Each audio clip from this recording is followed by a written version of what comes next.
Good morning. Thank you for joining us today for our Farm Foundation Forum, Solving the Barriers to Agricultural Carbon Markets.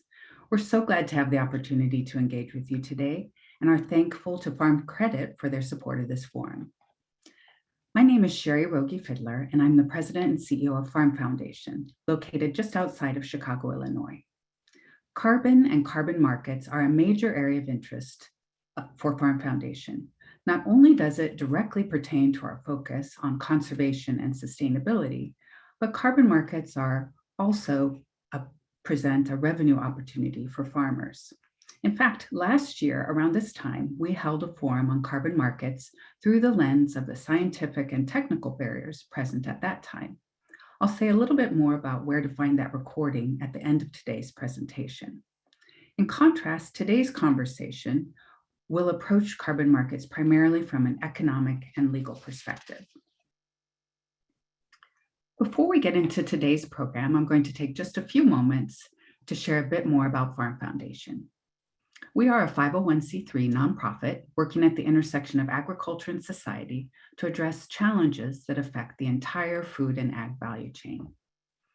Specifically, we are an accelerator of practical solutions for agriculture, accelerating people and ideas into action. The three levers we use to accomplish this are policy, innovation, and education. Forums such as today's are just one part of our extensive program of work, which is guided by our mission to build trust and understanding at the intersection of agriculture and society, and our vision to build a future for farmers, our communities, and our world. We rely on partnerships to fund our work and increase our impact. So if you're interested in learning more about funding or partnering with us, I invite you to reach out to explore collaboration. Now I'd like to take a minute to highlight our Friends of Farm Foundation program. With your enrollment as a friend, you will not only be helping to support the mission and vision of Farm Foundation, but you will also gain exclusive benefits such as curated content, networking opportunities, and much more. Being a friend is an investment in building a better future for farmers, our communities, and our world. To learn more about being a friend of Farm Foundation, go to farmfoundation.org/friends. The link is also being posted in the chat function. In addition to learning more about Farm Foundation and our work by visiting our website, I encourage you to connect with us on our social media platforms. If you're posting on social media about this morning's session, we ask that you please use #FarmFoundationForum. And here are the last few housekeeping notes. There will be an audience question and answer session at the end of today's forum, and we'll be using the Q&A button at the bottom of your screen, not the chat, to cue the questions. This forum is being recorded and will be posted on our website at farmfoundation.org, as well as our YouTube channel.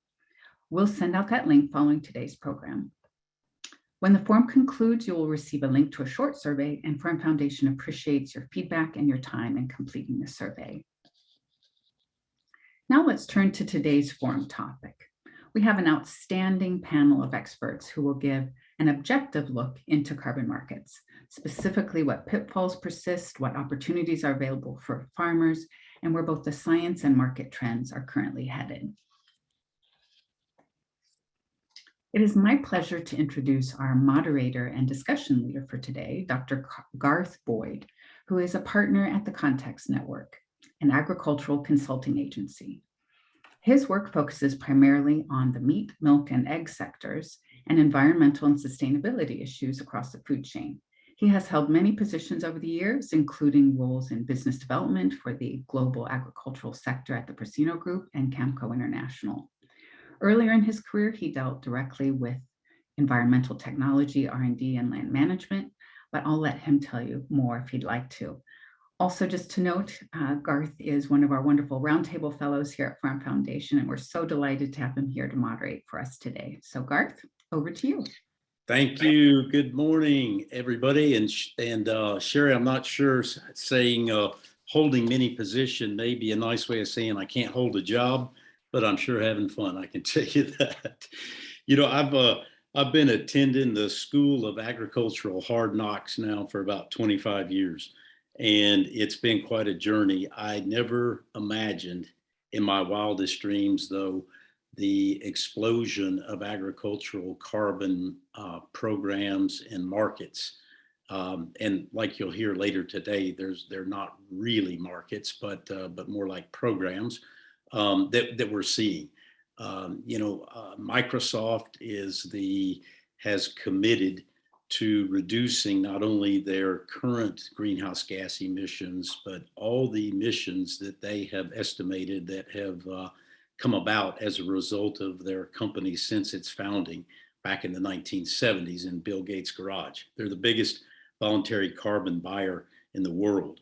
And certainly they're not the only one. You have heard so many different companies make aggressive greenhouse gas emission reduction commitments, net zero commitments, and the like. And while that is happening, it seems like, I hear the term about agricultural carbon markets being that it's the wild, wild west. Well, why do we say that? We say that because there's no sheriff in town.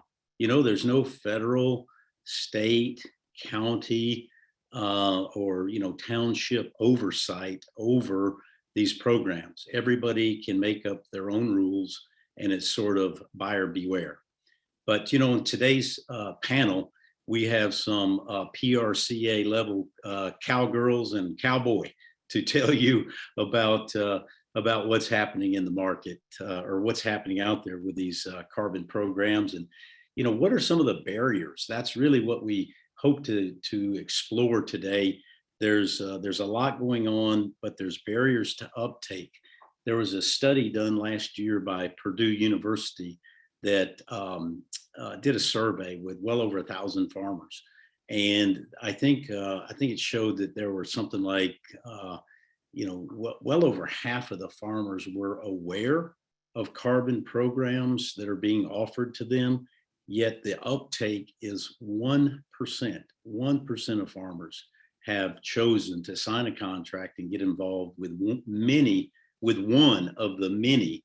And today there's like 16 different programs being offered in the United States around agricultural carbon. So, we're going to talk today about what some of those barriers are for the uptake, for the participation by farmers, and maybe what some of those solutions to those barriers are. So why don't we get to it? The first panelist today is Shelby Myers. Shelby is an economist with American Farm Bureau Federation. She focuses on crop markets, farm policy, sustainability markets, and she and the rest of the economics team are responsible for tracking markets and examining the impact of various, legislative and regulatory initiatives on agriculture. Shelby comes to us with a BS and master's degree in ag econ from Purdue, and she has a research emphasis on ag policy. Before joining the Farm Bureau Federation, she spent 4 years on the public policy team at Indiana Farm Bureau. And a little fun fact about Shelby, she's a farm girl. She spent 10 years in 4-H, Go 4-H, showing sheep and dairy heifers. And she also was appointed by USDA Secretary Sonny Perdue to serve on the USDA Advisory Committee on Beginning Farmers and Ranchers. And she and her husband are still engaged with a family farm in New Richmond, Indiana. They raise corn and soybeans along with beef cattle and sweet corn for a local distillery. I did not know you made booze from sweet corn, but there you go. Learned something new today. Shelby, the floor is yours. Wonderful. Thank you, Garth, and thank you, Farm Foundation, for having me and allowing me the opportunity to share how the American Farm Bureau Federation has been approaching, as described earlier, the Wild West in this case, and essentially one of the voluntary market-based incentives that are out there. And I think I'll dig into that a little bit more. But for those of you that aren't aware, the American Farm Bureau Federation is a more than 100-year-old organization. It's nonpartisan, it's grassroots. We represent all 50 states plus Puerto Rico, with about 6 million farmers and ranchers from across those 50 states and Puerto Rico. There's Farm Bureau represented at the local, state, federal, and international level, and essentially work as the voice of agriculture for the largest general ag organization in the United States. And so a pleasure to be here and represent our growers. One of the things that we've been talking about quite a bit is sustainability, and that naturally trickles into the carbon markets discussion. And today, solving the barriers to agricultural carbon markets. And a lot of times we're not just talking about carbon, but I've been asked to kind of set the stage for why carbon, why this conversation, how we're talking about it, and essentially, you know, how agriculture became a partner at the table in this conversation too. So I think that'll be a really important piece to dive into. Our goal at American Farm Bureau has been to help our growers navigate this space. I think to kind of level set real quick, one of the biggest barriers has been the lack of education out there for growers to access and feel like they can trust someone. So we've given over 80 presentations in the last 8 months, either in person or virtual, depending on the location and where we could get to, but trying to cross the entire United States to get this information out. And I'll share some other resources that we have available as well.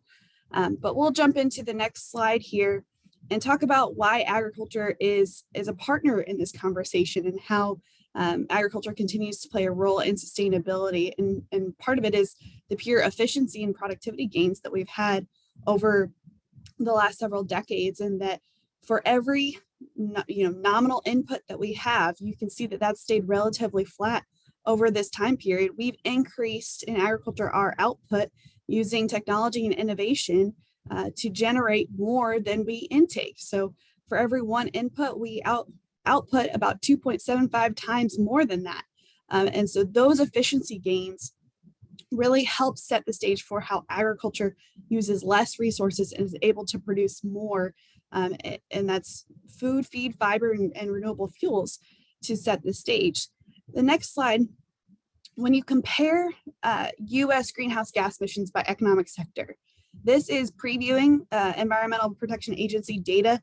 The final report for the 2020 greenhouse gas inventory will be released on Friday. So these are the draft numbers, but I think what's really important to show is where agriculture's role has consistently been. This is only up to 1990, but relatively flat where that red box there. Agriculture consistently represents about 10% of overall greenhouse gas emissions. Nearly every economic sector in 2020 decreased its emissions, and in total, the US decreased emissions by 10.7%. But what's really important and why we're having this conversation is that even though we've represented about 10%, when you look at the land use change and forestry sector that captures all of the emissions that are outputted, it even had an increase in capture in 2020. That is the carbon that's sequestered. That's all the other greenhouse gas, carbon dioxide equivalents sequestered into the soil that is represented by the land use that would capture that, aka crops, livestock, and some of the conservation practices that we're going to talk about. Combining agriculture's role with those numbers, agriculture represents about -2% of overall greenhouse gas emissions. And we're one of the few industries that can assist all of these other economic sectors in their ability to reduce greenhouse gas emissions that maybe they're not able to streamline themselves through their supply chains directly from the products they're emitting, the scope 1, scope 3 emissions that we're going to be talking about, otherwise known as insets and offsets as well. And so that's how the conversation kind of started for the need for credits and how we offset and inset other economic sector greenhouse gas emissions, and why now agriculture is at the table. In the next slide too, you'll see some of the other industries that we're talking about. Agriculture is not very heavy in our carbon dioxide emissions.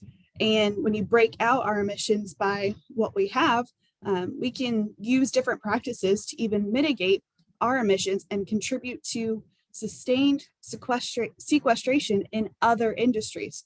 So transportation, electricity, and industry, commercial, residential, they're all looking at agriculture to basically ask us to do more with less and sequester more carbon into the soil and other greenhouse gas emissions because of the things that we're already doing. Next slide. So how we've been talking about this with growers is that these carbon markets are one of the voluntary market-based incentives that exist out there on the market. It may not be the only option, and I think that's really important to acknowledge here when we're talking about solving the barriers to this, is that if we're not able to, it's not going to hinder the ability to adopt conservation practices. And you can see those efforts taking place throughout, USDA, the private sector, growers taking this on voluntarily.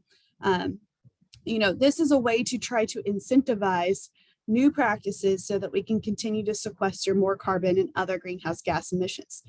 These are designed to be national markets to bring buyers and sellers together to one platform to do the credit exchange. Those companies and those economic sectors that I mentioned earlier are looking for ways to either streamline their emissions throughout their supply chain or purchase offsets so that they can achieve net zero. And they're willing to pay for that. I think one of the bigger barriers that we'll talk about too is what is that willingness to pay though, and how do we drive that market? And we'll dive into that here in a second too. But I always let growers know that if you want to earn money selling these credits, there is going to be a data monitoring and measurement piece to this, and that's kind of the form and function behind this sector and where it's trending and how growers get enrolled. So I'm kind of setting Kristine up for a lot of her talk, but that data piece is going to be a really important part of the contract that she'll get into. Payments are typically going to be based on two different ways, right? We're going to pay for practice, which is something that growers have been used to ever since we created, Title II in the Farm Bill for conservation and upfront cost share to adopt certain conservation practices. Growers are used to that. It's pretty seamless, but we're trending to a situation where if we can quantify outcomes and pay for the environmental benefit that is generated from those practices and, monetarily pay for that environmental benefit to a grower, can we optimize and even maximize the potential payout to a grower for that entire environmental benefit? Again, if all of these other sectors are looking to agriculture to deliver on credits that help them out, that environmental benefit is generated on the farm. And one of our goals at American Farm Bureau is then let's maximize that payment to the grower so that they're getting paid for the entire environmental outcome. This last bullet I think is frustrating to a lot of audiences because it's so nuanced, but it's very important. We have to certify, quantify, then verify all the outcomes. And all three of those steps take time and money away from how this is going to flow through. You have to certify that the practices happened. We have to quantify those environmental benefits using, whatever technology that program is going to utilize. And then we got to verify by a third-party verifier that the outcomes generated for those credits actually occurred the way we said they did, and make that credit credible so that the buyer feels like it fits their demand needs. And I'm glad it's a lot of economists on this panel because we're going to get really dicey on supply and demand here. The biggest reason for this and another barrier that we'll address today is that standardization piece is lacking in these along these programs. As Garth mentioned, we have a lot of different standards that a company can pick and choose to meet. And it's a matter of diversifying those companies and trying to get their market share. But what that's doing is creating uncertainty down that money stream to growers, that the lack of standardization increases price uncertainty because you're not sure what you're doing. The second we are able to standardize this market, you turn carbon into a commodity. Right now, it's not a commodity. There's too many different kinds of carbon credits out there. And so commoditization turns this market from an industry into a market, an actual market that you can see and have price transparency and less price uncertainty. We'll go to the next slide here. I do a lot of making sure that we have some good visuals because I think it's hard to comprehend what all we're doing here, but producers are going to pick an NRCS practice. Most of the programs try to be amenable to what already exists as practices out there, what the technical assistance is that's available, and working with growers for their geography and their cropping system to implement practices that are agronomically realistic for their farm. I mentioned that data monitoring and measurement. Producer chooses to do that, they'll opt into that, and they're going to sign a long-term contract. And I'm going to let Kristine take over the nuances of the long-term and what that means for your tenant-landlord relationship and some of those things. But something I always let our growers know is that agriculture is about to experience a large cultural shift in how we've done business for a long time, in maintaining ground, having leases, having ownership, what that looks like going forward. This is certainly going to shake up the norms that we've been used to for a long time. We go in and we quantify these environmental benefit, these environmental assets, however you want to call it.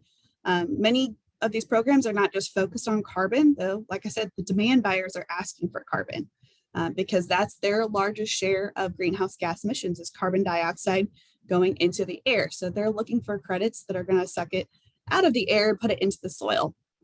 Then we go off, we verify many of these credit buyers, they're meeting sustainability commitments. They're looking to meet compliance standards. They've got stockholders and boards that have said, we're publicly going to make this commitment to be net zero or to reduce our greenhouse gas emissions. And Garth mentioned that right now, that is not a standard in which that's regulated in the US. It's very much driven in the private sector. Couple things could shift that, though. I think the most recent one is the proposed rule by the SEC and asking for boards that make those commitments that are public to start reporting on that to their investors, and what that means all the way down the supply chain, including scope 3 emissions that might even include agriculture growers having to report their practices on their farm. What are the ramifications of a rule if that were to pass, and some of those things that could shake up this entire industry. And then overall, growers are going to be paid on the back end for their credits. Go to the next slide. I think the other way to view this that I've started to talk about too is because of the way we've had so many programs emerge. I think this hourglass figure is a great way to kind of visualize what's happening here. We've got those farmers that are supplying the credits at the bottom. They're going to take on a contract with that market program who's likely partnered up with that platform. The platform is providing the monitoring or measurement, reporting and verification in order to exchange the credits. Farmer's going to follow a protocol that's approved by that platform, that's been verified by that third party, and then credit buyers who want to pick and choose the verification that meets their needs go to that platform and pick which one they need. So I think this really kind of puts the brain of this emerging industry together. And like I said, you can't quite call it a market yet because we haven't figured out how the pricing system is going to work in choosing a credit. Next slide. These are a lot of the conservation practices that I hear most about. Most common is cover crops, no-till, strip-till, otherwise known as no-till or conservation tillage, as well as nutrient management, some more precision agriculture and fertilizer application, some of those things. I do see a lot of opportunity for livestock rotation in this space as well that I think can be really helpful, grazing cattle, that sort of thing. A lot of opportunity for pilot projects here. And you saw USDA acknowledge that too, with about $1 billion proposed for climate smart commodities to test pilot projects for these conservation practices. Next slide. A lot of purposes for this that I think we've addressed quite thoroughly, and that, growers acknowledge the value of conservation practices. It's not a barrier for them to say that, well, it may not work here, and, there's a lot of agronomic practices that could be really great for their cropping system or their geography. The usual holdup is that financial barrier, right? But overall, some of the purposes of this is to, manage those greenhouse gas emissions, reduce new emissions, remove past emissions, looking for ways to improve water quality, water use, biodiversity. And as we've mentioned, creating a diverse revenue stream so that the monetary value of the environmental benefit generated by a grower can streamline back to that grower. Next slide. I think this is kind of going to frame the conversation for the rest of the webinar, but we have a lot of barriers to overcome. The cost of verification, the need for verification, who sets those standards of verification. The constant barrier that I hear from my growers is that I'm an early adopter. How do I fit into this world? Because right now, early adopters have to take on an additional practice to participate. And I know some of my other panelists are going to get into that further. But that is a huge frustration of my growers because I hear this more often than not. I've been doing this for a long time because I saw the benefits. But now if someone else is going to get paid for the environmental benefit that they're going to generate most recently, I want to be compensated as well. There are new emerging financial barriers to this too that need to be addressed. The farm economy is changing constantly, and more often than not, when we were having this first conversation, we weren't talking about input prices nearly as high as they are today. And that has to be addressed in going forward. And how do these emerging carbon markets change with the ag economy markets that are changing too? And when is that break even price too much? And how do we compensate the price of adopting a conservation practice that meets the increasing input costs that we're seeing in a world like today? I think broadband has to be talked about too. It's not talked about enough. We talked about the data monitoring and measurement here. That takes online support. And if you go into a rural area where there's lacking sufficient broadband, and lacking sufficient broadband is less than a speed of 25 megabits for download, you're not going to get the results that you need in an efficient manner to input all the data that this requires. So we've got to substantially upgrade broadband in order to accomplish this. And some of the education, technical assistance, some of those things come into play for barriers that I know we'll talk about today. And then I threw on the questions that I regularly get that I know the other panelists are going to address that I think is really important, that we still need answers to this. How will farmers be paid? What's realistic to expect? If you draw a market curve, we're still at this growth stage. We're doing a lot of hype, a lot of hope, and seeing where it's going to happen next. And, as we trail up that mountain of success, addressing some of these questions will be really important. And so on this last slide here, I will put a shameless plug in for myself and our team. If we can go to the next slide, perfect. Our team of economists here at American Farm Bureau, we're a team of 5. We put out economic analyses on a regular basis. Feel free to use the QR code to register for that. It's free to everybody. We have all the resources that we've been putting out for growers to access their 5-part series on carbon markets and sustainability markets to try to wrap our heads around how do we get education information out to growers so that they feel like they've got a good starting point ahead of receiving a proposed contract that I know Kristine will discuss, and really feel like they've got a good basic understanding of what this is talking about and what's going on. So I will end there, and I'm looking forward to the discussion and the questions that you all have. And again, thank you, Farm Foundation, for asking us to be a part of this and to share how American Farm Bureau is exploring this new voluntary market-based incentive. Kristine, Shelby, terrific presentation. Thank you so much. These voluntary corporate commitments, I don't think they're a fad. I don't think they're going away. The Securities and Exchange Commission has a proposed rule that'll probably be decided this summer around every publicly traded company disclosing their climate change risk. Further emphasizing that this is here to stay. And one thing I took away from your presentation, Shelby, is buyers are interested in nature-based solutions, and we are the only sector in society that works the land. And I think I saw a couple of questions come in here. Talk to me about negative carbon emissions. We'll get into that in the Q&A. But photosynthesis. We harvest carbon dioxide from the atmosphere and put it into plants, and some of that remains in the soil through roots and decomposition of roots. And so You can't do that if you're in a sector of society like a global airline company. Someday they may burn biofuels, but they're not able to, get to negative emissions. And so, again, nature-based solutions is really drawing a lot of attention in the market here. Okay, so our next presentation is going to be by Dr. Alejandro Plastina.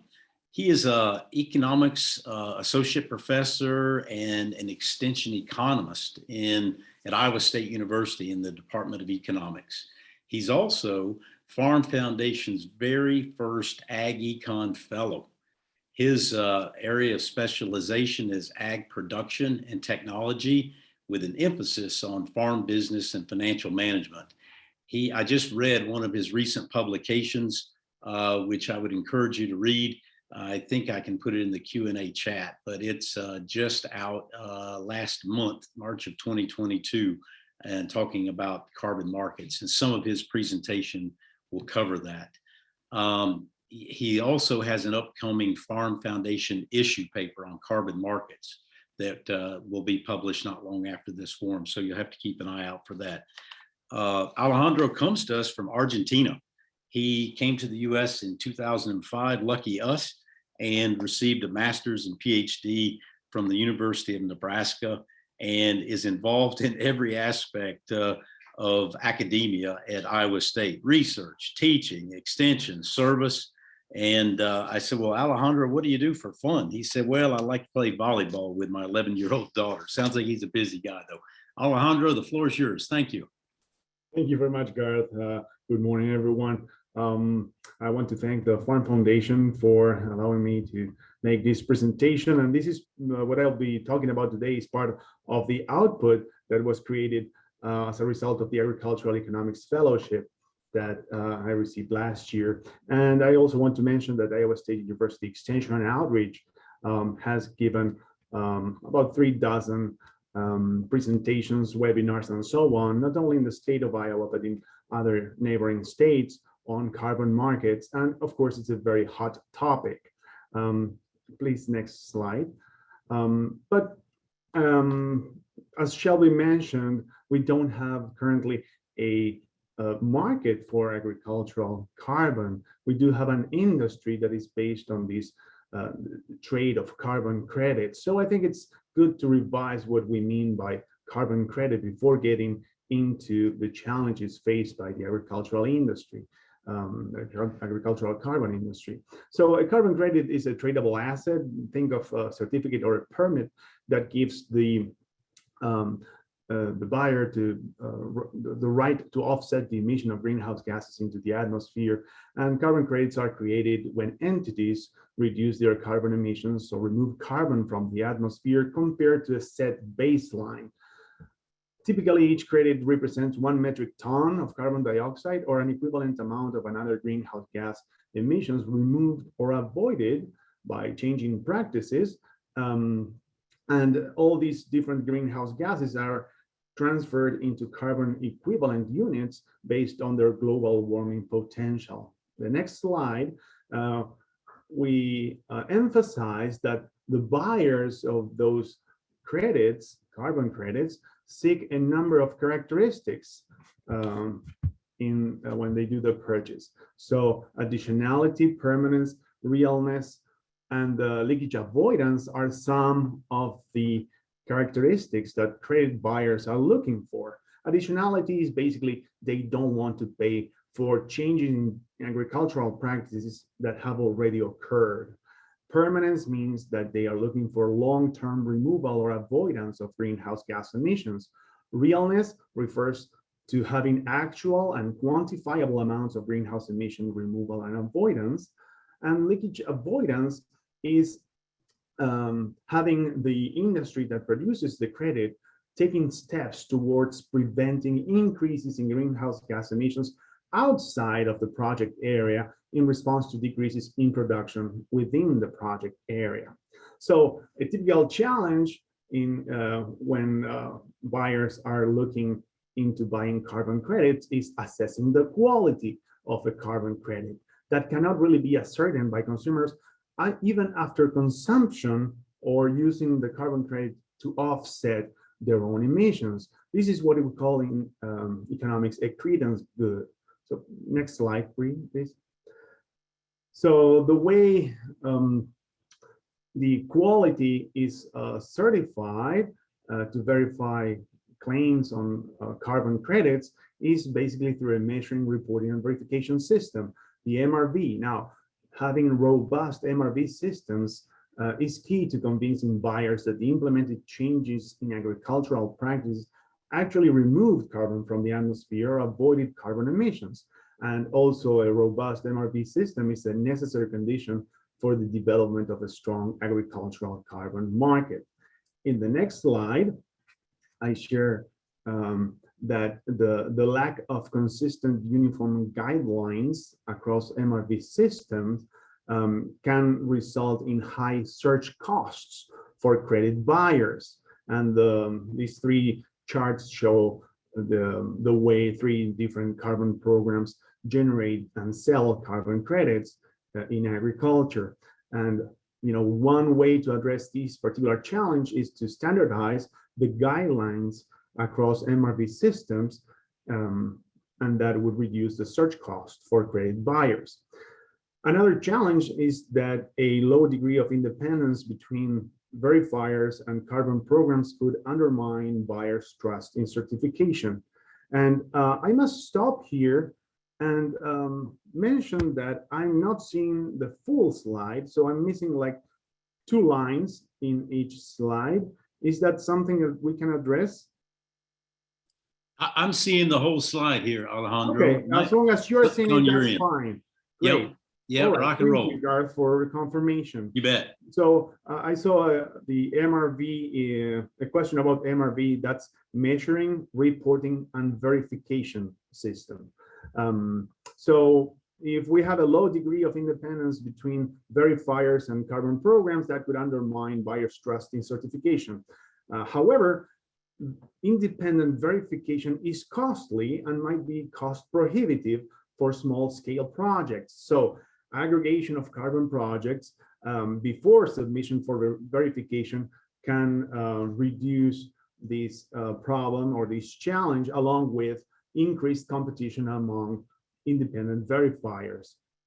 In the next slide, we see a number of announcements here or pledges, and typically these pledges of carbon neutrality place the target date a decade or more into the future, generating a disconnect between long-term plans and short and medium-term demand for carbon credits, creating uncertainty for carbon farmers. So more information on short and medium-term plans to purchase carbon credits by these corporations would address this challenge.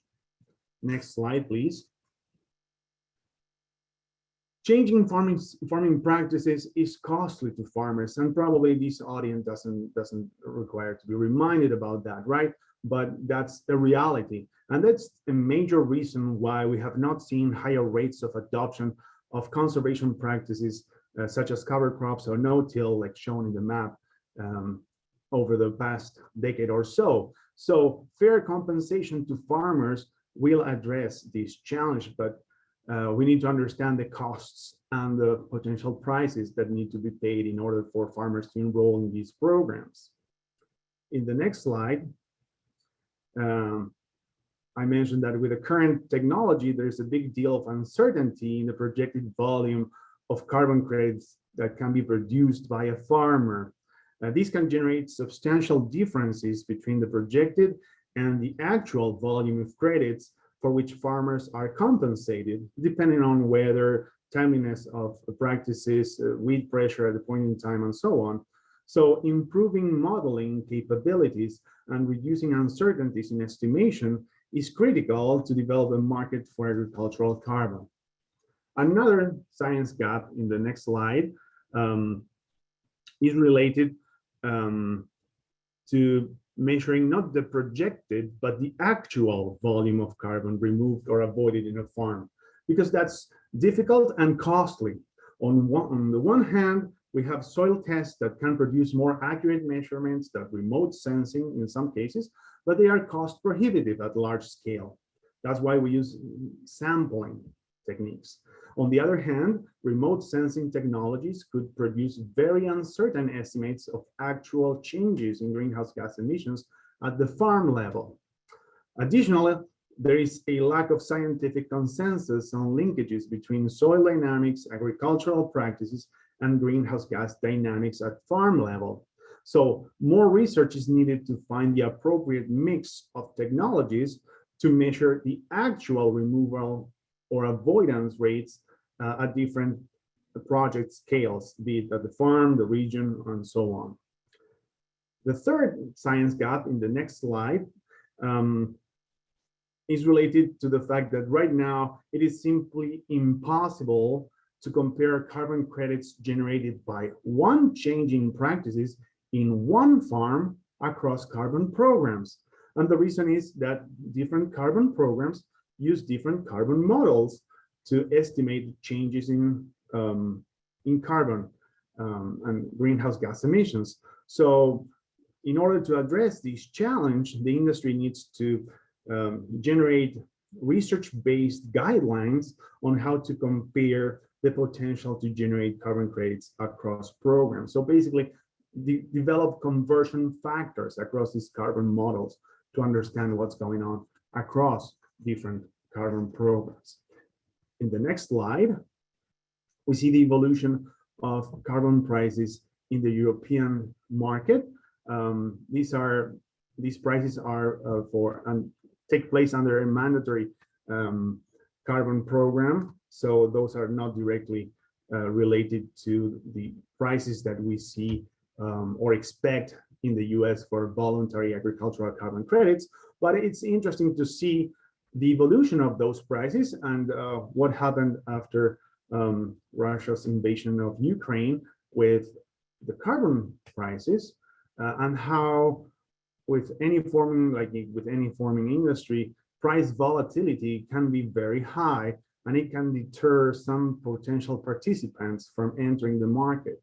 So we cannot really manage that kind of volatility, but strong signals of short, medium, and long-term commitments to purchase carbon credits from corporations could address this challenge in part. In the next slide, we highlight how the disadoption of conservation practices is not uncommon, as shown by the red areas in these two graphs, and that particular disadoption can generate carbon reversals or events in which sequestered carbon goes back into the atmosphere. So, and remember, credit buyers are looking to avoid carbon reversals. They want their carbon sequestration, removal, or avoidance to be permanent. So increased transparency on how carbon programs will address carbon removal is needed to understand the impact of this disadoption, the potential of disadoption, both for farmers and buyers. The next slide, please. So it's clear that carbon farming is not the only source of carbon credits, nor it is the cheapest. Forestry is a big source of carbon credits around the world, and it provides carbon credits at a lower entry cost than agricultural practices. But agricultural practices have a lot of potential in terms of size at higher break-even costs. So strategic consideration of competition in the supply of carbon credits is necessary to foster a market for agricultural carbon credits. So that's very important. The next slide, please. I want to highlight that a team of researchers at Iowa State University analyzing carbon credits and the carbon credit industry came up with a very simplified version of what we could expect for the development of an ag carbon market. And we based this analysis in depending on the level of two variables only. And again, this is a very simplified analysis. So the first variable is the level of corporate demand for agricultural carbon credits could be high or low, and also the value of agricultural carbon credits to farmers. So this is the price received by farmers net of all costs of participating in each carbon program. So the first scenario, and I think that's what most people in this webinar is looking for, is that we have a high corporate demand for agricultural carbon credits and a high value of those credits for farmers, so that carbon credits become the next cash crop for US farmers. The second scenario happens when we have still high corporate demand for carbon credits, but low value of agricultural credits for farmers. And that's what we call the low-hanging fruits only scenario. We will discuss that in a minute, but just let me say that this is the most likely scenario in the status quo, in my opinion. The third scenario is with high value of carbon credits for farmers, but low corporate demand for those credits. So that means that there's public involvement in sustaining the demand or the value of those credits. So that scenario is called taxpayers pay the bills. And finally, when we have a small demand for carbon credits and low value for farmers, this is a missed opportunity, basically.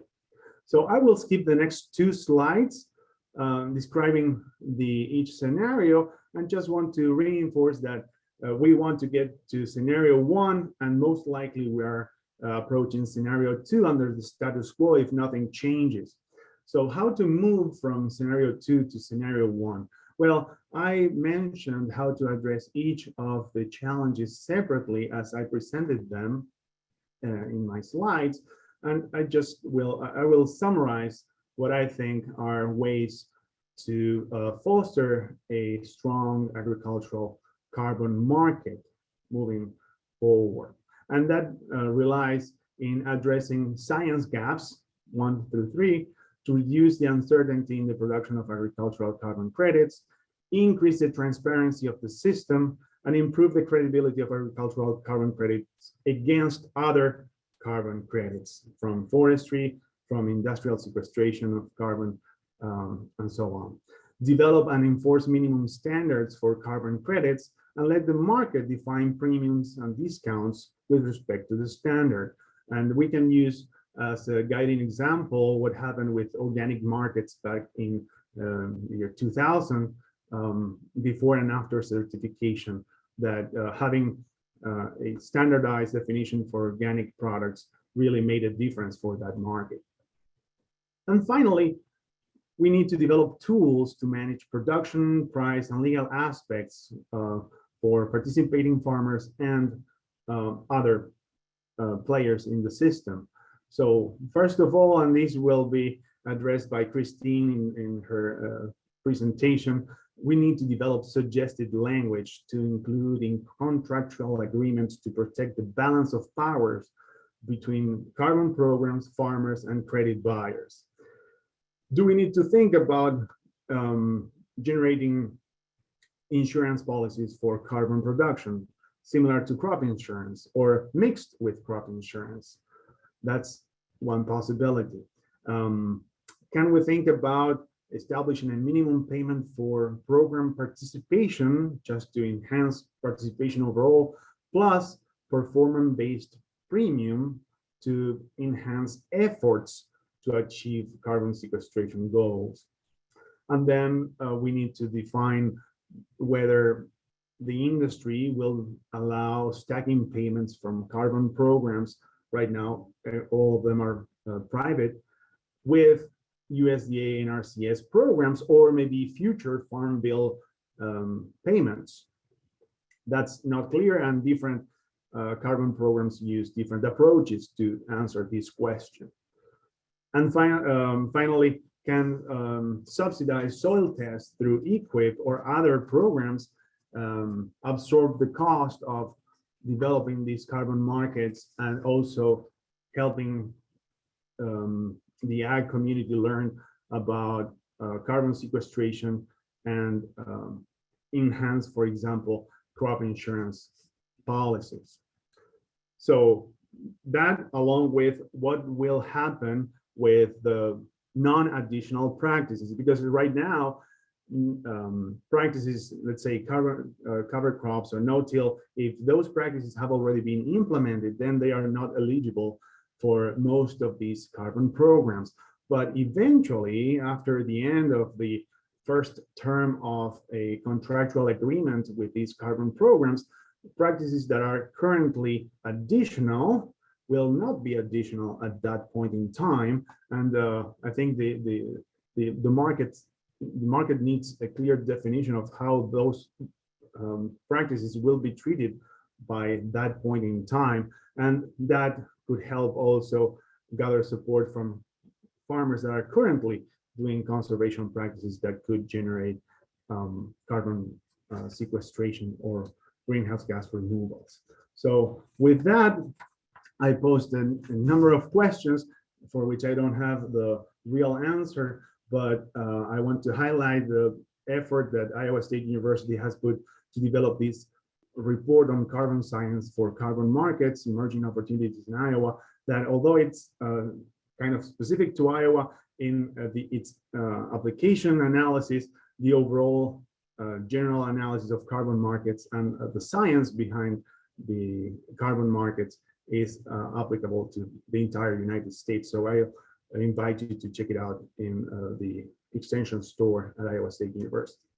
And thank you very much again for your attention. Alejandro, that's a great presentation. The slide, if you could go back to that slide, that is not the March 2022 paper that I mentioned earlier, is it? I don't believe so. No, it's not. No. Okay, Alejandro, could you do me a favor and post a link to that in the group chat? I was afraid to skip around on my computer and find it and then get back into the Zoom. So I'd appreciate it if you could post that in the chat so other people could click on it. I found it very informative reading. Be glad to do that. Thank you, Garth. Yeah. Well, folks, we've got a little bit of a situation here, and that is Kristine she lost her internet connection and has even tried a hotspot on her phone and is not having any success yet. She may be able to phone in and she may not. So we're going to wing it and go with let's say that's plan B. So now I'm going to work on plan C, and plan C is not me giving her presentation because my knowledge of carbon law is not worth listening to. So why don't we start going to some Q&A, and when and if Kristine is able to get in, we will go back, or not go back, we will accommodate her presentation. So, well, I tell you what, Alejandro, I'm going to be greedy here and start with my own question before I get into some of the questions that are posted here. You showed a slide that had projected carbon sequestration amounts that was, pretty shockingly low, and like 0.0 to 0.05, 0.1, maybe at most 0.2 tons per hectare per year. And we're hearing of the 16 programs out there, offers of, $15 per ton with the opportunity to sequester, 1, 2, 3 tons. I've heard of farmers in Iowa with excellent, soil and moisture doing 5 tons, verified 5 tons per acre per year. Kristine, hi. welcome. Sorry, I think we have some wind here in Iowa, and I must have bounced off my internet. Oh, very cool. Okay, so let's answer that question, and then I'm going to go straight back to you, Kristine, and get you introduced. Okay. Yes. Okay, so what's going on here? I mean, it seems like such an enormous gap between what the science that you're showing and what farmers are, some farmers are claiming to actually be able to do in terms of carbon sequestration. Great, thank you, Garth. And that what I showed is a set of graphs from the United Nations Food and Agriculture Organization, and those are reports, official reports by the U.S. By US2 FAO. So those are official numbers, and what that shows is not only the big uncertainty in the estimation coming out of a model, but also the tremendous differences in estimations that can happen across models. So you mentioned carbon sequestrations of above half ton per acre, or even have more than 1 ton per acre, and those really depend on the model used to calculate or to project those levels of carbon sequestration. And that's something that the science has to deal with. Scientists, I think, will have to come up with conversion factors and a better understanding of how these different models interact in creating these projections. And that's a necessary, I think, precondition for the markets to develop, to give the whole thing credibility. And currently we don't have that, unfortunately. Okay, good. Kristine, you look pretty cool under pressure. Thanks for your perseverance and getting back in. I'm looking forward to your presentation. So folks, our final speaker today, before we get into further Q&A and your questions instead of mine, is Kristine Tidgren. She is an adjunct assistant professor in Agriculture Education and Studies Department and the director for the Center for Ag Law and Taxation at Iowa State University. Her work focuses on studying and interpreting laws impacting the agricultural industry.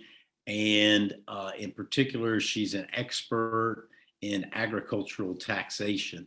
She told me offline that, believe it or not, she actually enjoys studying, reading, and digging into tax law issues. So likely the only person you'll ever meet with that for a hobby.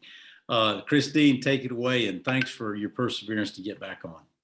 Thank you, Garth, and thank you, Shelby and Alejandro and all the people at Farm Foundation for making this possible. So we have a lot to cover today, and I think this is a very exciting area. There's so much unknown, but I have to say, as a lawyer, I don't want to come off like a wet blanket, but my role in this presentation today is to sort of talk about all of the things that a producer or a landowner should consider before they'd actually enter into one of these contracts at this point. So I don't want to sound like I don't support this technology. I definitely do, but we're going to point out some of the issues to be concerned about and think about. So if we could go to the first slide, I think we've heard about this a lot today already, that we're sort of in the entry phases of what all this is going to look like down the road.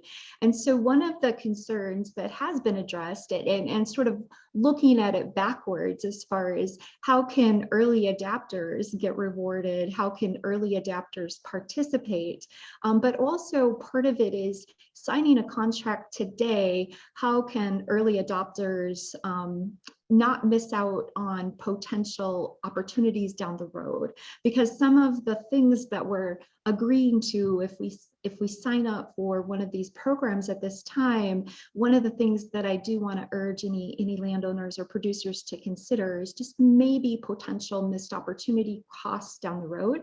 Doesn't mean that you don't want to get involved right now, but I think we just have to get into all of these contracts, go into them with our eyes wide open. So if we could go to the next slide, one of the things that we always have to say, no matter what it is that we're talking about when someone is entering into a contract, is we just have to make sure we really thoroughly understand all the terms of what we're entering into. And that's not so easy in this area, just because all of these agreements, all of these different programs have different terms. A lot of it's pretty technical. A lot of us, I am not a scientist. I don't understand a lot of the science behind the things that need to be proven to make all of this work. So we just need to understand the concepts that are involved what it is that we're actually selling, and run these by a trusted attorney.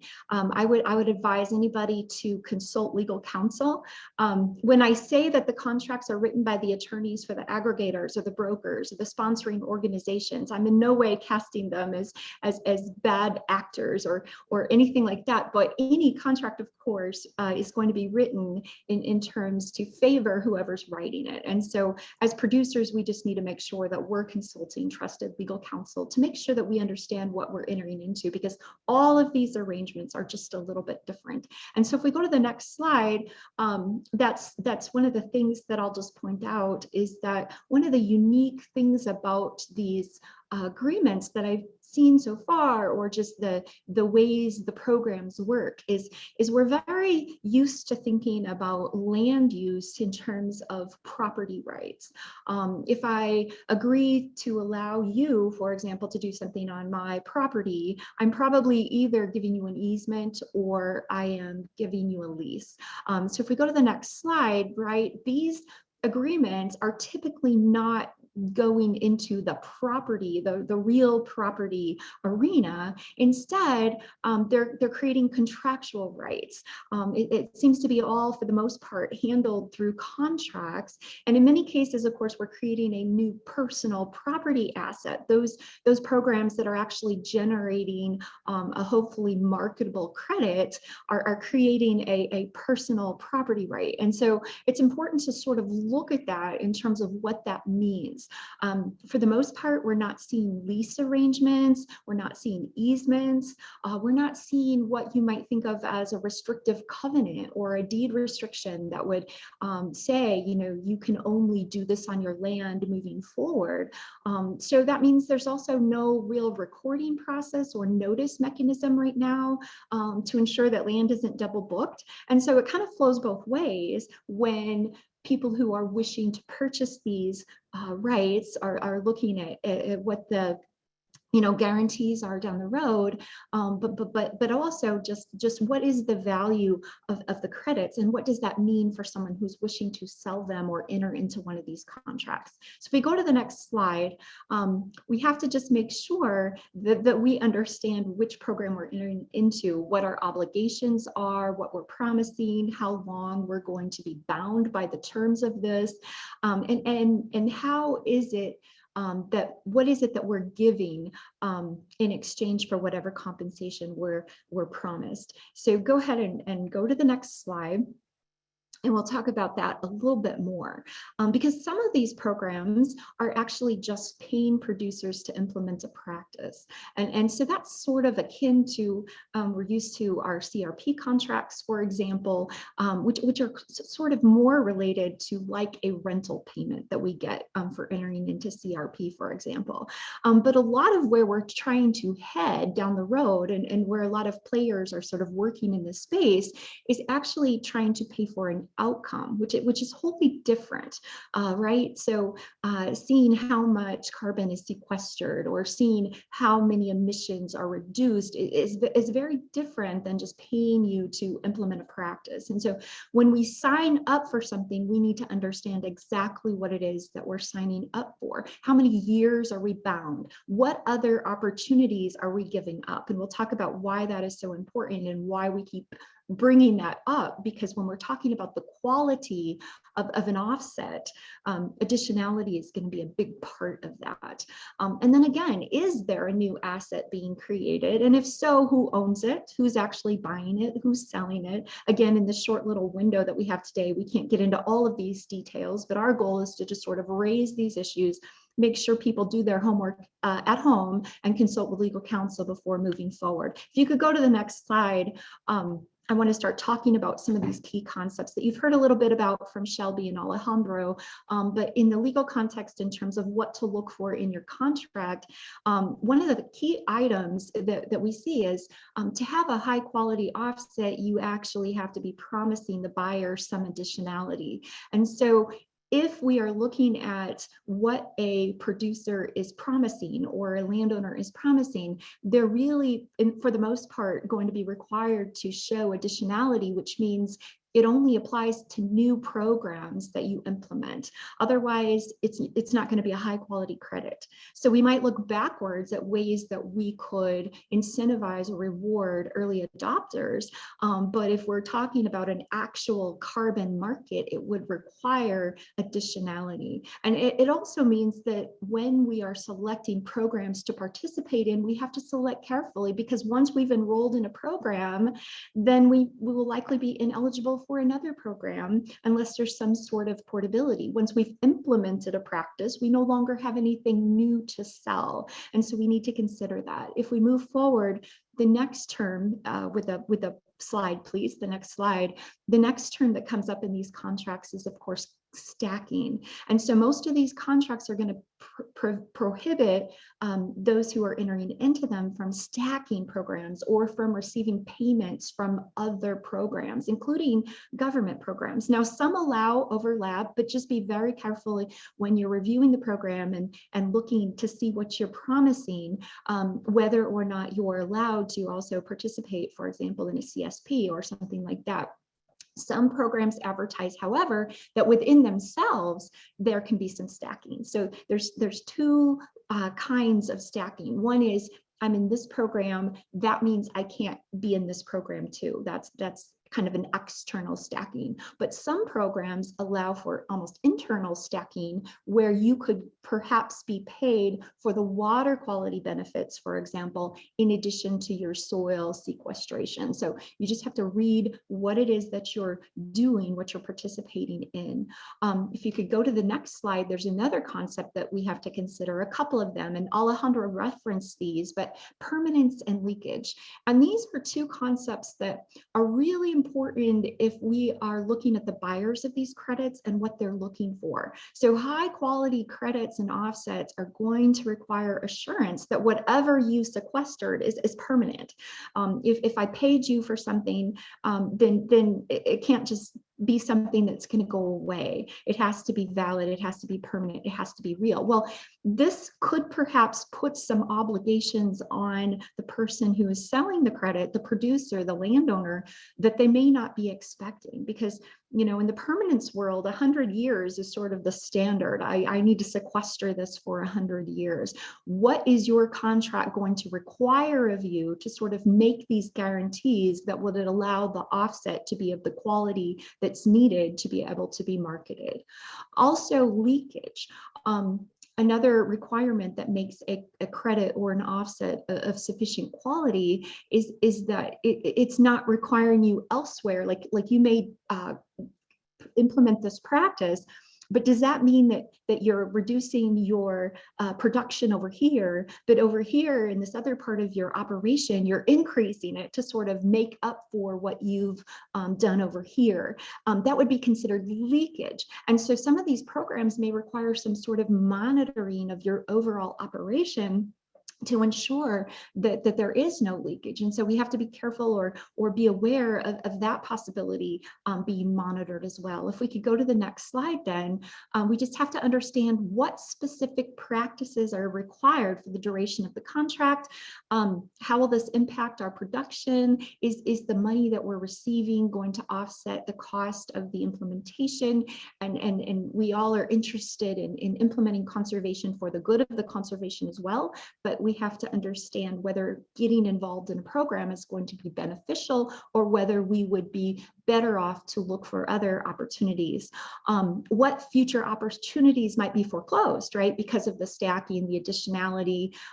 If we're looking ahead to 2023 Farm Bill programs, will there be new programs that will also incentivize producers? We all need to sort of work together to come up with how these all will work together. If you go to the next slide, the length of the contract is very important, and it may not be as clear as it seems. So, we may sign up for a 1-year program, but then we need to make sure that whatever we've promised for that 1 year, does that impact me beyond that 1 year? If I sign up for a long-term contract, right, have I now disallowed myself from participating in other programs during that duration because of stacking prohibitions? If I sign up for a short contract, have I disallowed myself from participating in other programs because of the additionality requirement?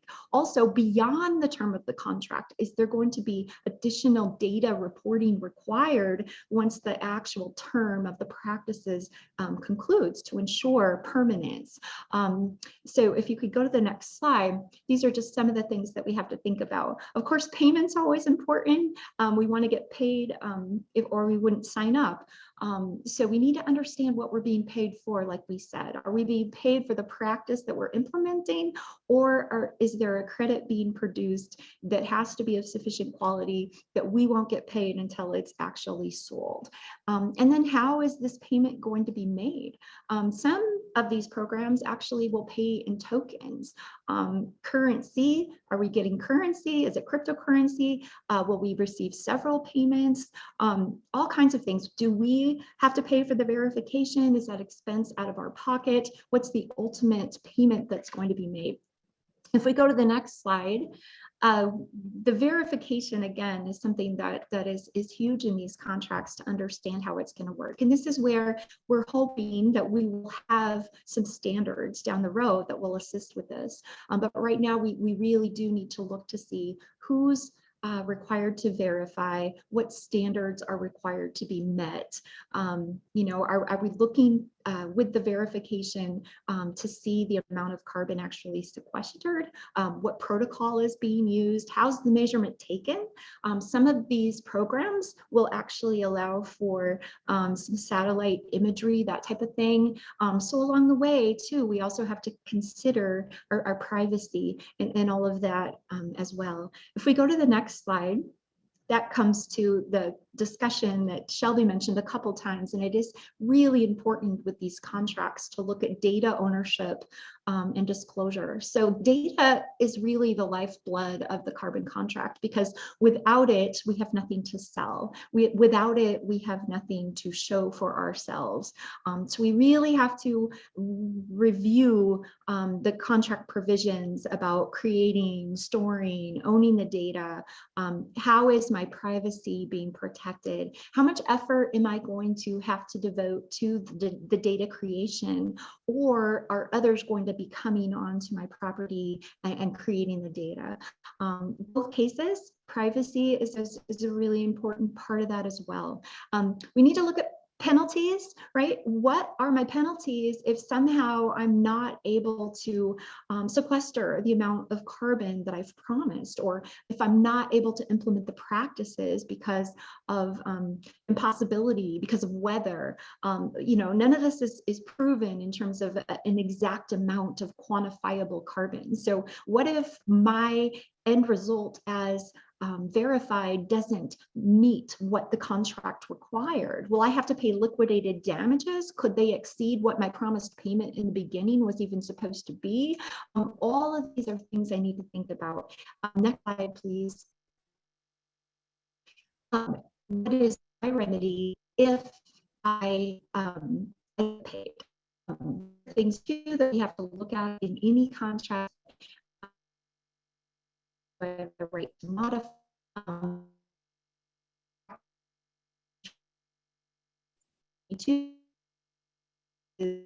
Tell us the best practices in 2026. Are these contracts modifiable? Will I have to do arbitration or mediation?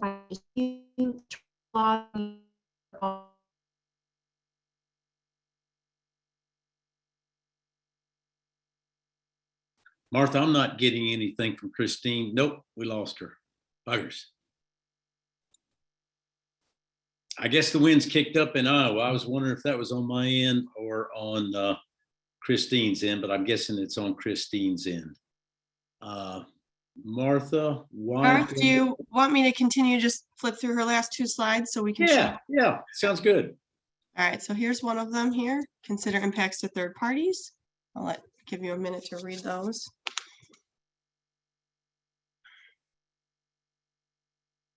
Makes sense. All right, and then her slide here. What are the tax consequences?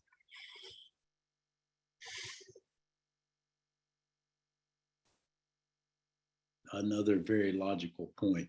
You know, if I'm a farmer and I need legal advice, and if Kristine offered consulting services, she's going to be a very busy lady, because I found her presentation really informative.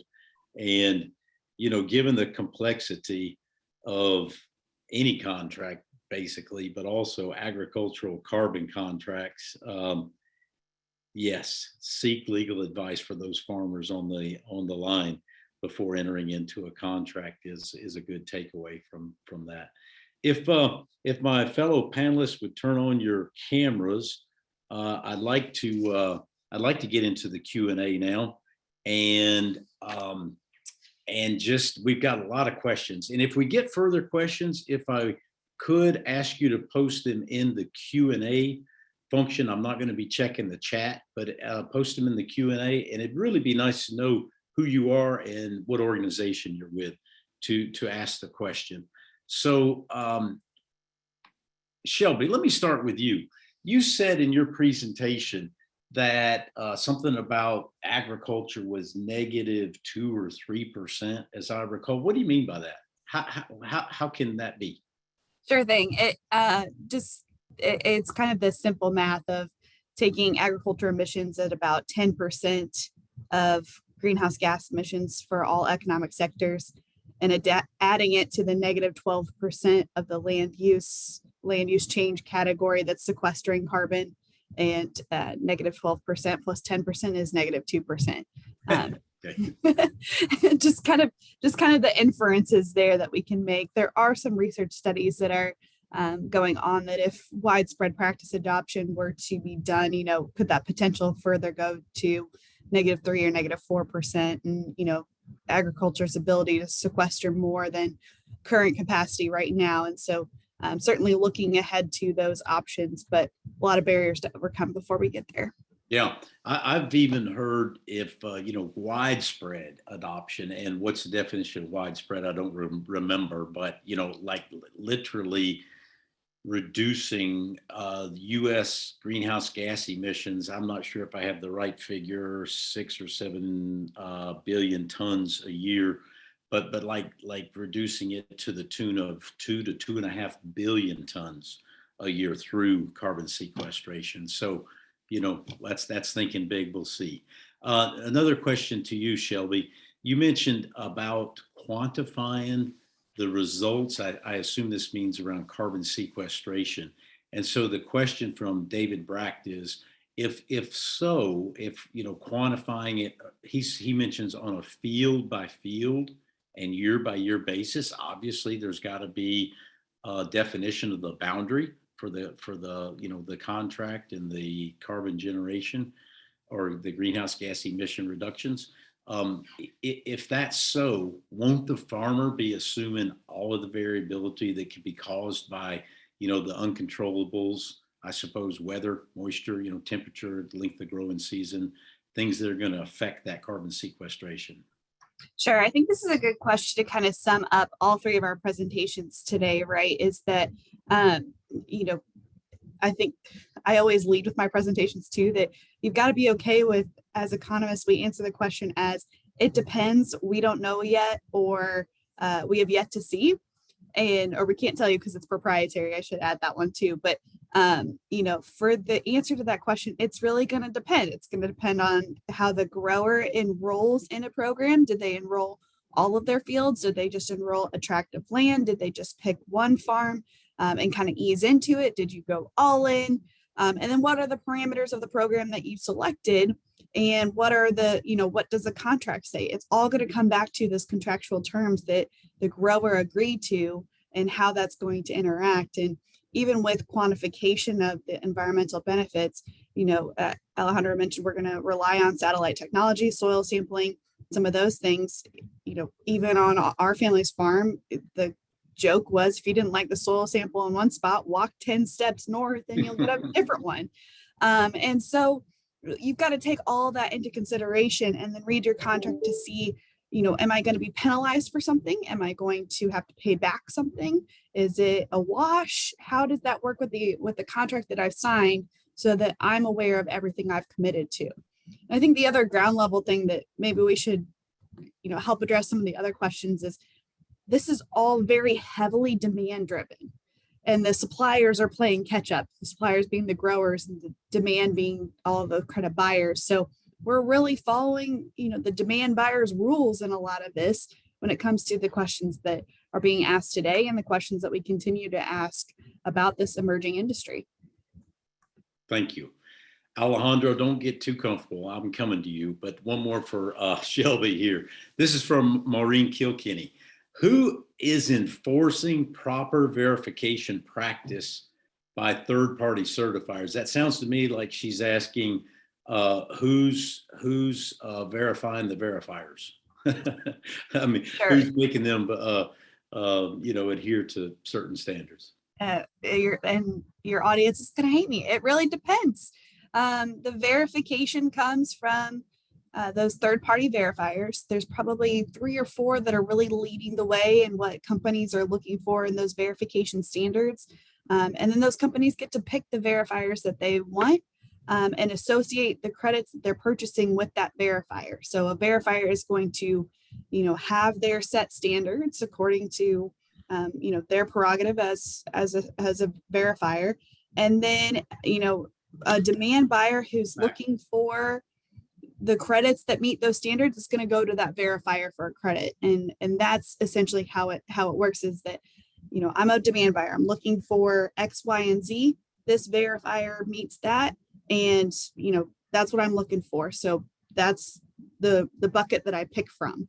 If I'm a company that doesn't really have discrepancies across the verifiers, I can pick from all the buckets. And so again, very demand driven on what they're looking for and very much privately driven without any regulation or set standard across the industry. Good, thank you. Okay, let's talk about the elephant in the room. When you're talking about additionality, why in the world, if I've been a pioneer in conservation practices, have I not been invited to the Carbon Party? So Roderick Summerfield says, why evilly discriminate, I love it, against people like us through additionality? We've been doing regenerative management since the 80s. Many of our fields now have enough carbon added to them to increase their depth to twice what it was 200 years ago before settlement. I don't know if we were doing soil testing then, but I'm buying it. Our rain infiltration has increased 6-fold, and our out-of-pocket cost for inputs is 2/3 of those who don't farm this way. Kristine, thanks for coming back. I'm gonna throw that one at you. Additionality. Why are the pioneers being left out of the party? Well, Garth, it's a great question. And I think that what it boils down to is what exactly are we selling? If we're trying to have a carbon market, the buyer actually has to be buying something that is real. And being real means that it has to be something different than what would have existed had they not paid for it. And so additionality is just that requirement that this exists because of a practice that was implemented to create it. So it's not intentionally leaving anybody out of the party. I think it just begs the question, we need to come up with methods to incentivize and reward people who have adopted programs. And maybe that reward, maybe that incentive is outside of an offset. Maybe it's something different. Maybe we look at multiple ways of reward. But in a carbon market itself, the way that these offset markets have historically been, we'll be able to show that it's actually a valid credit. And maybe one of my panelists has another thought on that. Any other thoughts?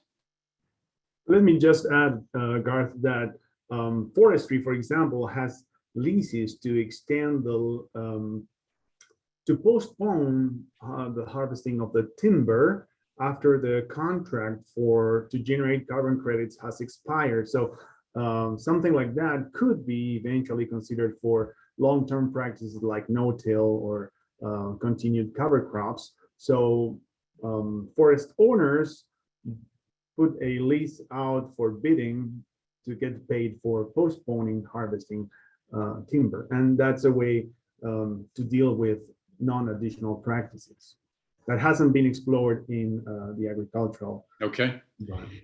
Alejandro, Mike Lester says, or is asking, how are industries looking for credits currently reaching out to agriculture for carbon offsets? Sounds like, can you talk about some of the programs that are out there? Yeah, so we have intermediaries between the Microsofts of the world and farmers. These carbon programs are actually helping connect the demand with the supply. And what these carbon programs are currently, different initiatives following their own rules on how to generate carbon credits. They talk with farmers directly. They go knocking on doors, reaching out through different networks to engage farmers and enroll them in their programs. And that's the way the whole system starts. Currently we have more than a dozen carbon programs, and they are competing for farmers interested in their programs. So that's how basically the supply and the demand connect. Good, thank you. By the way, you've mentioned Microsoft, I've mentioned Microsoft, and I saw in our chat, we've got a celebrity in our midst, Barney Debnam. He's the Director of Agribusiness Industry Solutions for Microsoft, and probably the biggest voluntary carbon credit buyer in the world is attending today. So Barney, thanks for being on. Let's see here. Who in our panelists is an agronomist? Jeremy Zwinger. Is increased carbon, by the way, a fellow Farm Foundation Roundtable member. Hello, Jeremy. Is increased carbon good or bad for plant growth? I think I know the answer, but as an animal scientist, I don't have any credibility here. I could dabble a little bit and test my agronomic knowledge, but a little bit of both. You're obviously going to need certain nutrients to fuel your plant. There's the biological process of the plant, right, that's going to take in the air nutrients and sequester the carbon. Even on our family farm, we've experienced too that the reduction of other greenhouse gas emissions has pulled some sulfur out of the air that now we've had to, search to supply the fields with sulfur application because the plants have needed that. So, that's where you get your fertilizer nutrients and some of those needs as well. So it's hard to say if more carbon dioxide is going to help it grow better. But we've certainly seen where the plant needs all kinds of nutrients to live and can sequester at that rate. I think the targeted goal here, though, is there a way to sequester more of the carbon dioxide out of the air than what we're outputting as humans and other economic sectors? Okay, I'm taking the question to mean carbon in the soil. Is increased carbon good or bad for plant growth? But I could be completely wrong. And if it's increased carbon in the soil, is that good for plant growth? Heck yes, it's good for plant growth because you're going to get increased, water filtration and all sorts of other things that are, make for healthy soil. So either way, we've got both answers out there. Kristine, let me throw this one at you, and it just from Hannah Moshe. Is there a possibility that small-scale farmers can adopt a cooperative model to get access to carbon markets? That's interesting. I think that's a great question. It's been thrown out there multiple times. Should USDA adopt carbon or some standards, perhaps legislation USDA could. Kristine, we're losing you again. Alejandro, can you take a crack at that? Sure. I think that's one possible way forward. The key here is to keep verification costs low, on a per unit of carbon credit low. So that means we need to be able to find enough small scale farmers to aggregate into a larger project so that MRV costs are kept at the minimum low. Otherwise, they will probably not be competitive against other existing carbon programs. But let me tell you that I've been approached by a particular group of farmers that is working right now on this topic, developing their own carbon program. Yes. Carbon cooperative, love it. Okay, Shelby, Sam Bartz wants to know, what is the common opinion on how selling carbon credits will affect the Conservation Reserve Program? Oh, that's the million-dollar question right now, right? As we head into conversations about the 2023 Farm Bill and how changes to Title II could evolve. Right now, as I mentioned earlier, it's such a demand buyer-driven industry that you know, your contract's going to dictate whether or not participation is allowed in CRP or even EQIP and CSP. I think Kristine mentioned that a little bit in her presentation of the ability to stack a pay for practice piece where you're using EQIP or CSP dollars to implement a practice and then generating a payment based on outcomes through a carbon market. So some of the programs have barred the ability to participate in USDA NRCS programs. Some have said, you know, we don't care, do what you need to do, and we're still going to work with you. But what ultimately it will come down to is whether or not Congress wants to dictate those rules, and House and Senate Ag committees want to dictate how that interacts.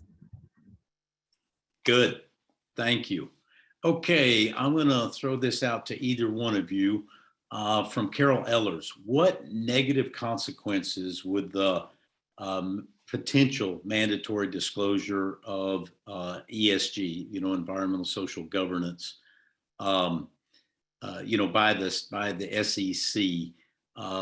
Let's see, what negative consequence, and we know, and she's adding to that question, and we know that international financier BlackRock is applying this to investment decisions. In other words, ESG rating of publicly traded firms. So the question is, could the ESG application lead to no choices for farmers in ag practices and maybe even financing? I'm thinking that if maybe it means if farmers were rated in their ESG scoring, could that affect them? Are you taking that question any different? Either one, if you have a comment. I would like to comment from a system-wide perspective. So anytime we have a requirement to report something, there are increased costs throughout the value chain. So if the SEC requires corporations to report on carbon sequestration, then there will have to be a track record of steps that lead to that report, and that results in increased costs for the corporation and for every single step, every single participant in their value chain that needs to report data for that final annual evaluation. The other thing is who determines what needs to be reported. Right now, there's a set of rules or guidelines, I should say, because they are not mandatory. There are a set of guidelines on what corporations should report and how. The trick is that those set of guidelines have been developed by the same corporations that need to that propose that they should be followed in some way or another. So it's a little bit tricky if the same corporation that that is trying to promote transparency by reporting to their stakeholders how they do in their value chain, they are the same ones that set the rules to how things are reported. So those are the two things I wanted to mention. Now at the farm level, I think we are so far away from finally understanding the total implications of this possible change of rules that it's anybody's call right now. Okay, That's my take. good, thank you. Okay. Oh, I might add the grower Yeah. perspective, because our members have certainly been on alert about this, and it's really going to come down to the definition of what scope 3 requirements are. because to Alejandro's point, that data monitoring measurement piece of how much our members are going to be asked to report and at what level and data level that will be asked to be done could be significant to a point where it's either going to bar a grower from being able to produce what they need to because the reporting requirements are so stringent to invading data privacy and individual farmer privacy rights for data is certainly a potential risk, as well as if scope 3 isn't truly defined or is loosely defined or goes all the way to the farm level, what for future uses could that data have for growers going forward? Because scope 3 has to include the entire value chain.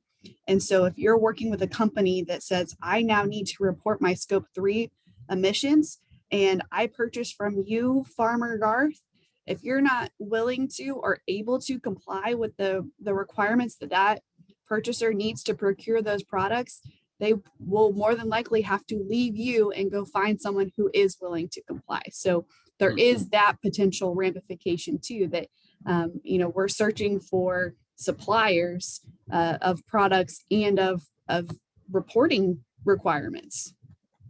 Thank you. Good. Kristine is desperately trying to get back in, folks. She gets an A+ for effort. We got a text string going here, and we'll see if she manages to get back in, but she's trying.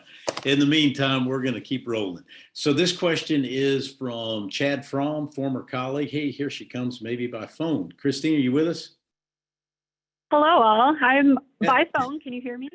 Yeah, I was just telling everybody that you're trying like crazy to get back in. So thanks so much for coming back on. So this question is from Chad Fromm, and I'm going to throw it out to the group here. Chad is now Vice President of Origination with Brightmark, a bioenergy firm. Chad says, excellent overview and questions. How do regulated markets like EPA's Renewable Fuel Standard and California's Cap and Trade program, as well as their Low Carbon Fuel Standard program, provide guidance and potential answers to questions around administration, meaning, certification, quantification, verification of voluntary carbon programs? So here are my words. Are any of the many ag programs modeling their program after the regulated programs that Chad mentioned? If I can take that question, I should say no, because in order to maintain those mandatory programs, California and other regions in the country have created regulatory bodies, and there's a standardized definition for what a carbon offset is in each of those programs.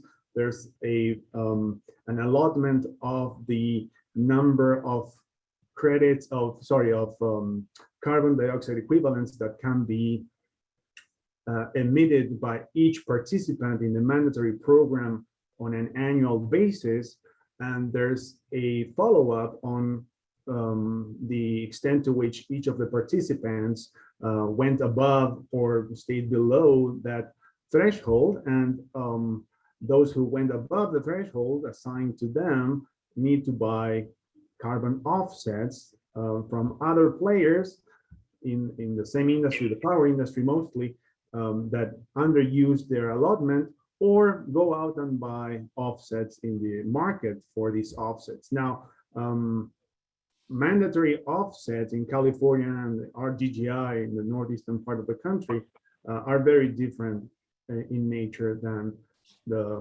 voluntary carbon credits that this emerging industry is targeting. The fact that there is a regulatory body and a standardization of the carbon credits or carbon offsets in those mandatory programs makes it very different from what we are seeing in this voluntary approach. Thank you. Okay, we have a question here from Barney. Barney Debnam, we talked about Barney earlier from Microsoft. So again, thanks for joining and thanks for your question. He's got a couple likes on this question, and I don't know which of you three are an expert or have a lot of knowledge about insetting, but here goes. How should growers consider thoughts on insets versus offsets? ESG offerings, of course, inside a food supply chain. In our case, in agriculture, who wants to tackle that one? I can kind of lead off a little bit.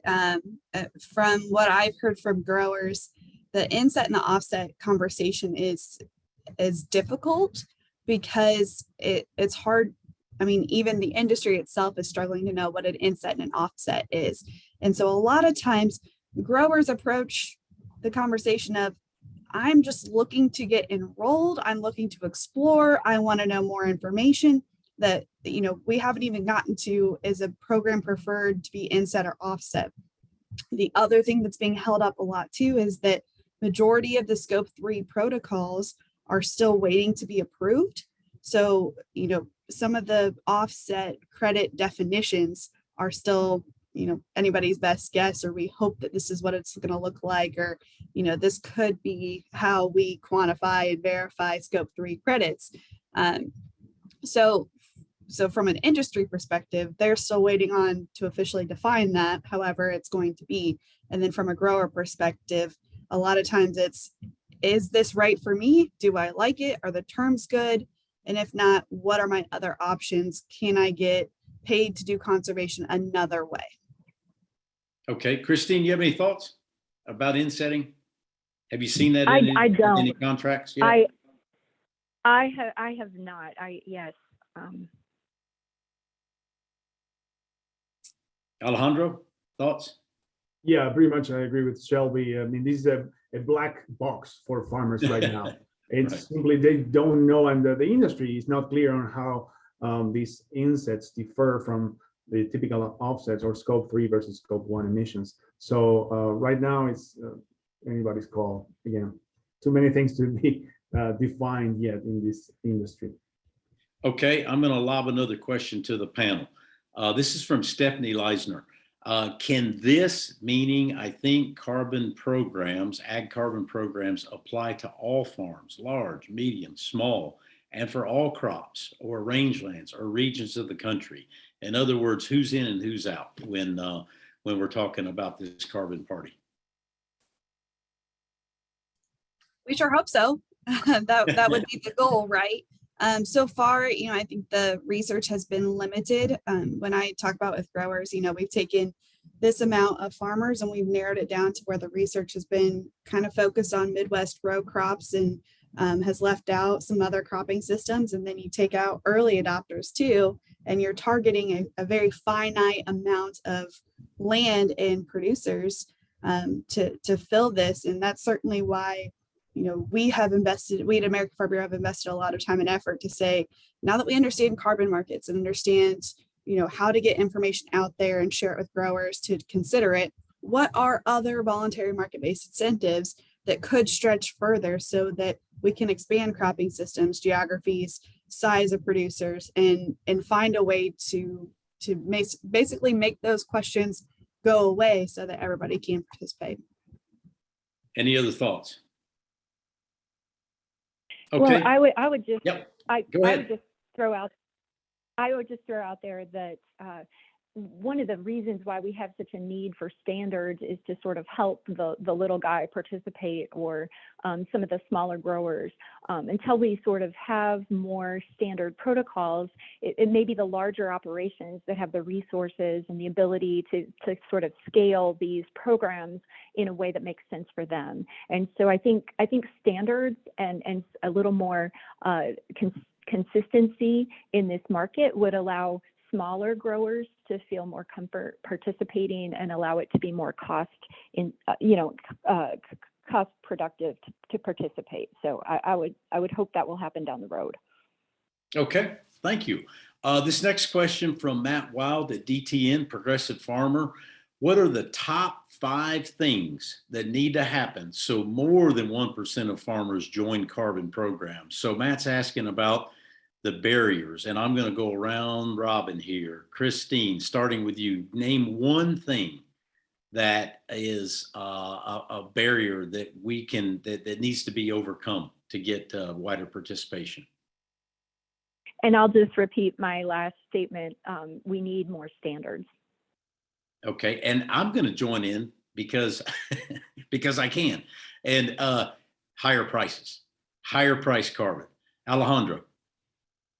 More integrated science, better science to understand what's going on with carbon and each agricultural practice at the local or regional stage.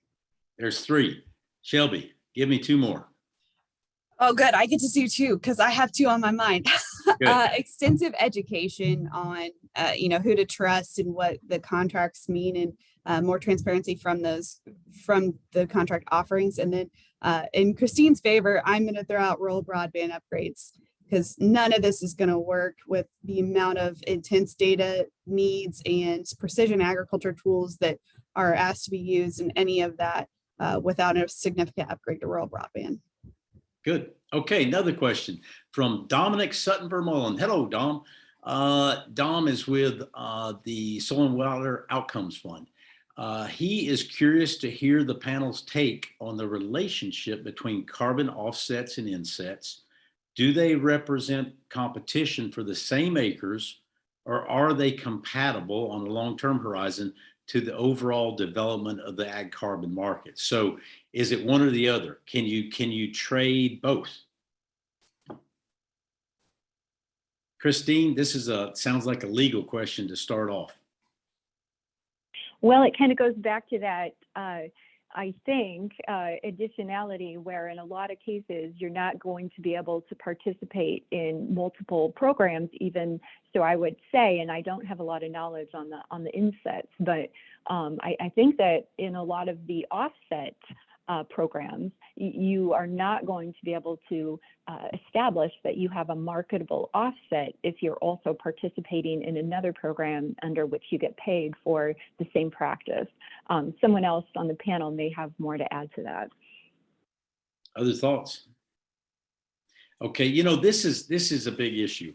I just spoke yesterday with Debbie Reed, the director of the Ecosystem Services Market Consortium, which is a farmer first, one of the carbon programs of many out there. But they were basically created to try and put the farmer first, and they are focusing on, credible insets. And so the way that is evolving is that more than one entity in the supply chain can claim these offsets, or excuse me, can claim credit for these insets, whereas in offsets there is absolutely no double counting of carbon. So stay tuned on that issue. More to come. Let's see And here. for a grower, it's going to also depend on the protocol that they're following for the program that they enroll. So that's where, to the legal part of it from the grower perspective, as well as the practices that they're following and the agronomic plan that they've implemented in order to, they kind of have to pick and choose on the upfront which one they're going to participate in, which I think is where the frustration comes. Okay, thank you. Question from Ronald Mewson from Cultivian Ventures. I hope I pronounced that right. How does SEC requirement to report the risk to a particular business encourage offsets when any one company's efforts are likely to be negligible to the global risk? That's getting into legalities. Kristine, you have a thought? SEC, there is no SEC requirement yet, I don't believe, to report climate risk. It's a proposed rule, but still, how do offsets factor into that? Well, I mean, I think that if we get SEC rules, it would make the requirement that any offset actually be validated, actually be real, actually have standards more important. So then we get into a whole regulatory system, and we all know the financial markets and how difficult those are. So I think that just adds to the complexity, and I'm not sure if in the agricultural sector we're really going to be poised to go down that path very easily. But those are just my thoughts without actually having anything in place right now. Thank you. Here's a question actually to me, believe it or not. Lynn Bull. Hey, Lynn. Garth, you and I have dabbled in methane a long time, and it is popular again. Is it ever? The Global Methane Pledge, right? I think there's 29 or maybe a lot more countries than that have signed on to the Global Methane Pledge. But Glenn is asking, is there a place for that in carbon marketing schemes overall? Yes, absolutely. There is. Well, you know, here again, I would have never dreamed what is happening now would ever happen in my lifetime. And that is the kind of a gold rush for renewable natural gas projects taking place on larger dairies and now some hog farms. You've heard Smithfield Renewables, Raceline Alternative Energy covering hog lagoons. There are many project developers, including the one I mentioned that Chad is with, Brightmark, that are going in and putting in anaerobic digesters, collecting biogas, scrubbing that biogas, and injecting it into the national grid, the natural gas pipeline grid, and theoretically wheeling that to the state of California, where people in the transportation sector must reduce the carbon intensity of the fuels that they're putting into their vehicles. So the low carbon fuel standard credits stacked on top of RINs, renewable identification numbers associated with the EPA's renewable fuel program standard, renewable fuel standard, plus the carbon credits, we are talking like $80 to $90 per decatherm per million BTUs renewable natural gas. That's the value because of the environmental benefits associated with that renewable natural gas, courtesy of mandatory federal and state markets, state being California, as opposed to fossil fuel natural gas, which is let's say $4 a decatherm. So what's that? More than 20 times the value. So it's incredible in the animal ag industry, the value of renewable natural gas collected from the decomposition of manure. Secondly, enteric methane, huge issue in the production of beef and dairy, milk production. And so there's an enormous amount of R&D happening around this issue, trying to get feed additives, and there are a few in the marketplace today that reduce the enteric emissions of methane. And the one out there now that is the most scientifically credible that many have heard about is called Bovaer by DSM, and it is approved now in the EU, in Chile, Chile and Brazil, and is close to approval, I believe, in Australia, New Zealand, and in a regulatory quagmire here in the US. But there are other products that don't seem quite as effective or have as much science behind them, but there's a lot of work being done. So if we can reduce enteric emissions by adding something into the feed, the total mix rations for dairy or the feed for feedlot cattle, that's going to be a big development coming. So yes, there's a lot going on methane. Sorry, you touched on something that I'm pretty passionate about. So let's see here. From Chip Schilling, unpopular question. Would regulation creating standards for MRV and certifications be a good thing to set a level playing field across a fragmented marketplace? Alejandro, you want to take a crack at that? Well, setting standards, I think, is necessary to develop an agricultural carbon market, but how those regulations are set, it really depends on the nature of the program. Right now, we have voluntary programs, And I guess the intention of the US Senate was to pass a bill to have USDA create an advisory panel so that those standard rules and guidelines could be agreed upon by farmers, industry representatives, researchers, and a large pool of people associated with agriculture. Now, going the other way and pushing that into a mandatory or a regulatory agency approach like California has done has very different connotation and a very different cost structure also to implement. So standards, I think, are necessary for developing the carbon market. How they come to happen will determine whether this continues to be a voluntary or it moves into a mandatory program. I think it will continue to be a voluntary program with consensus, not regulation. Thank you, Alejandro. We've got a bunch more questions. I think we can take at least a couple more. Here's one from Yvonne Ruiz Moreno. Do you think ag carbon credits will be accepted in mandatory government carbon markets soon? I'm going to jump in and answer that because I can do it quickly. Yes, they already are. In the California cap and trade system, the destruction of livestock methane is an accepted protocol. The growing of rice that creates less methane emissions is an accepted protocol. And the reduction of enteric emissions is being worked on by the California Air Resources Board. And so there is more activity for the regulated markets. A question here from Mike Lester from Magnolia Land Partners. We're a small company. Let's see, small company. They are a small company working in ecological offsets. And so he's saying, how long do the panelists think, and I'm going to go round robin here, it will take to have the ag carbon variables standardized enough to construct a steady market? Kristine, let's start with you. How long before we have a real marketplace here? Well, I think that I think it's going to depend on whether Congress would actually pass some laws that would get that moving. That always would kind of boost the speed.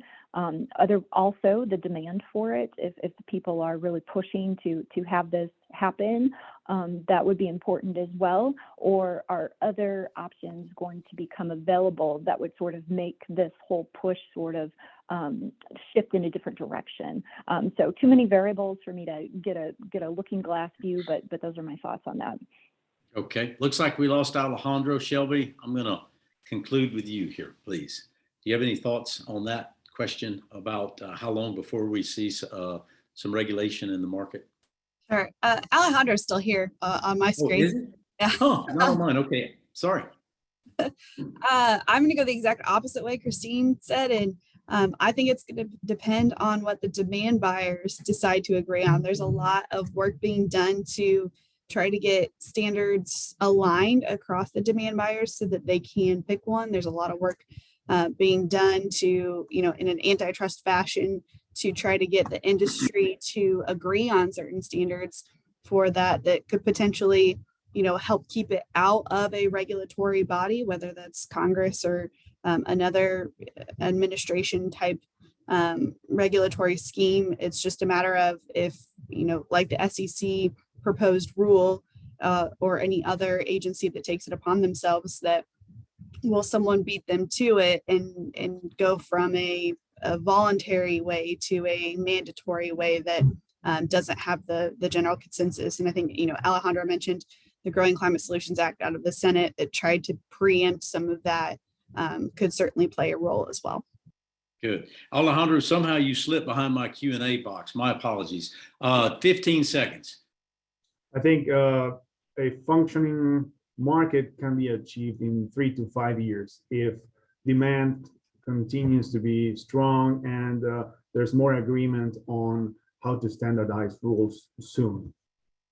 Good. Thank you. I have had a lot of fun today. I really want to thank the panelists. You guys have been great to work with. And Kristine, I'm impressed with you are unflappable. Martha, Morgan, Sherry, it's back to you. Great. Thank you, Garth, and thanks to all of our speakers for this very insightful discussion today and for your resilience through the technology too. I'd also like to thank all of you in the audience for joining us and for submitting so many wonderful questions. We appreciate your engagement with us and would love to hear your feedback. So please take a moment to share your comments about today's session in the very brief survey you will see at the conclusion of the forum. As I mentioned at the beginning of this forum, if you're interested in the topic of carbon markets, you may be interested in a previous forum that we produced as well, entitled Emerging Carbon Markets, Issues and Opportunities. You can find that archived on our YouTube channel. Also watch for our upcoming issue paper with Dr. Plastina on the topic, due to be released later this month. Also, please save the date for next month's forum on Wednesday, May 11th, which will be on the food and farm policies and practices behind America's dietary health. If you'd like to help us continue providing valuable programming such as today's forum, I'll quickly remind you about becoming a friend of Farm Foundation. Check the link provided in the chat to learn more. Each and every gift to Farm Foundation strengthens our ability to address rapidly evolving issues impacting agriculture, the food system, and rural communities. And we're so grateful for your support. So thank you once again for joining us today, and we look forward to seeing you at future events. Thank you.